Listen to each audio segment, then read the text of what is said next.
সৌদিতে আমার মতো ট্রাফিক ফাইন খেয়ে ফেলছেন, এখন তো 45 দিনের মতো পরিশোধ না করলে আপনার ব্যাংক অ্যাকাউন্ট ফ্রিজ হয়ে যাবে। তবে চিন্তার কোনো কারণ নেই, আমি শামীম আহমেদ আপনাকে আজকে দেখাবো আপনি অ্যাপসের হতে আবেদন করে ট্রাফিক ফাইনের মেয়াদ সর্বোচ্চ 3 মাস অবধি কীভাবে বাড়াতে পারেন। তো চলুন দেখা যাক।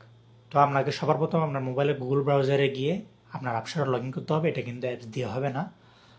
অ্যাপসের লগ ইন করার পর আপনি মাই সার্ভিস অপশনে যাবেন। মাই সার্ভিস অপশনে গেলে একটা ট্রাফিক অপশন থাকবে। এই ট্রাফিক অপশনে যাওয়ার পর এখানে দেখবেন extend traffic violation payment deadline নামক একটা অপশন থাকবে। এটাতে যাবেন। এটাতে গেলে দেখবেন এক্সটেন্ড ভায়োলেশন নামক একটা অপশন আছে। এক্সটেন্ড ভায়োলেশন অপশনে গেলে দেখবেন একটা পেজ শো করতেছে। তবে আপনাকে এখানে মনে রাখতে হবে আপনি ফাইন খাওয়ার 30 দিন পর আপনি এই আবেদনটা করতে পারবেন, এর আগে আবেদন করতে পারবেন না। আর কিছু কিছু ফাইন আছে যেগুলো আবেদন করা যায় না। আপনার ফাইনটা যদি 30 দিন পরও এখানে শো না করে তাহলে মনে করবেন আপনার ফাইনটা আপনি আবেদন করতে পারবেন না। যদি আপনার ট্রাফিক ফাইনটা এখানে শো করে তাহলে যে ট্রাফিক ফাইনটা আপনি মেয়াদ বাড়াতে চাচ্ছেন সেটার উপর সিলেক্ট করলে ডিটেলস নামক একটা অপশন আসবে।